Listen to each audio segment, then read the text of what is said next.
Welcome to episode number 6 of this free course Let's Talk Money. Mutual funds सही है, ये tagline तो आपने सुनी होगी। आज हम बात करेंगे म्यूचुअल फंड्स के बारे में। आइए समझते हैं कि म्यूचुअल फंड्स होते क्या हैं और इनमें इन्वेस्ट करना चाहिए या नहीं। Let's take a simple example. एक बड़ी चॉकलेट है जो कि 40 रुपए में अवेलेबल है। अब 4 दोस्त हैं जो कि ये चॉकलेट खाना चाहते हैं, लेकिन उनके पास पैसे कम हैं।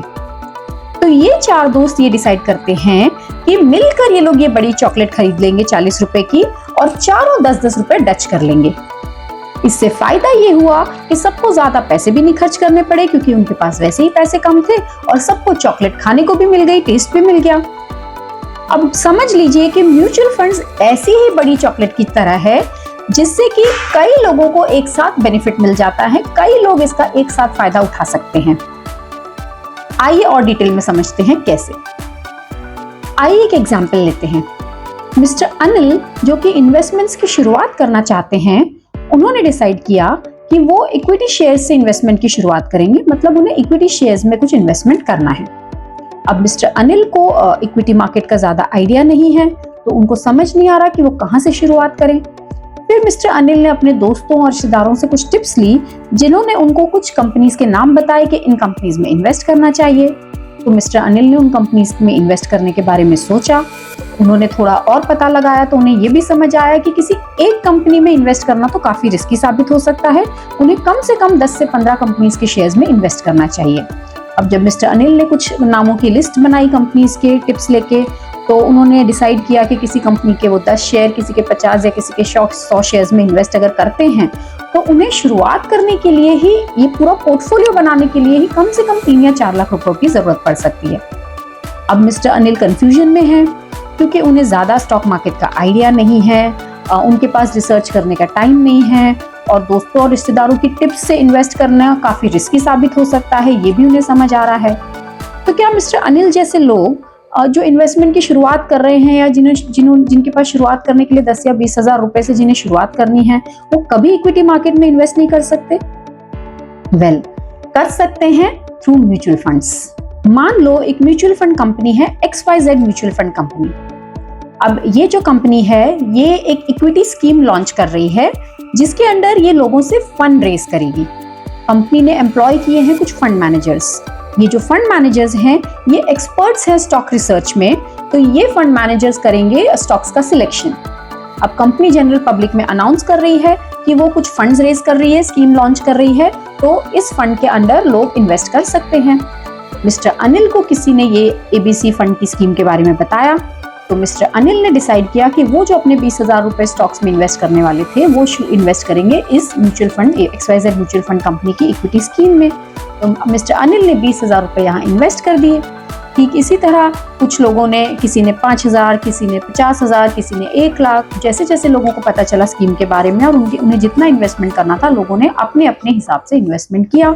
अब थोड़ा करके पब्लिक से लेके company XYZ mutual fund company के पास हो गया है स्कीम के अंडर 10 करोड़ रुपए जमा, जो कि कंपनी अब डिसाइड करती है कि ये आगे इन्वेस्ट करेगी। फंड मैनेजर्स ने 25 स्टॉक सिलेक्ट किए हैं और ये पूरा का पूरा 10 करोड़ इन्वेस्ट हो चुका है उन स्टॉक्स में।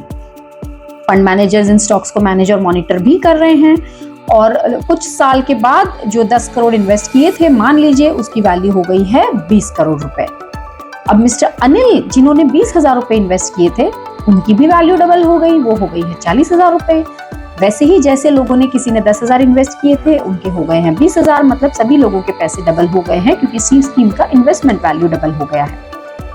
तो इन्वेस्टर्स को क्या फायदा हुआ? वेल, इन्वेस्टर्स को छोटा अमाउंट इन्वेस्ट करके भी 25 स्टॉक्स का एक्सपोजर मिल गया, मतलब बड़ी चॉकलेट का फायदा सबको मिला। और XYZ लिमिटेड को क्या फायदा हुआ?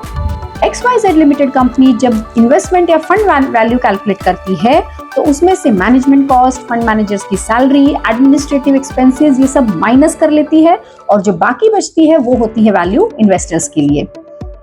जब इन्वेस्टर्स इस कंपनी में इन्वेस्ट करते हैं तो उन्हें मिलते हैं XYZ म्यूचुअल फंड कंपनी की स्कीम के कुछ यूनिट्स।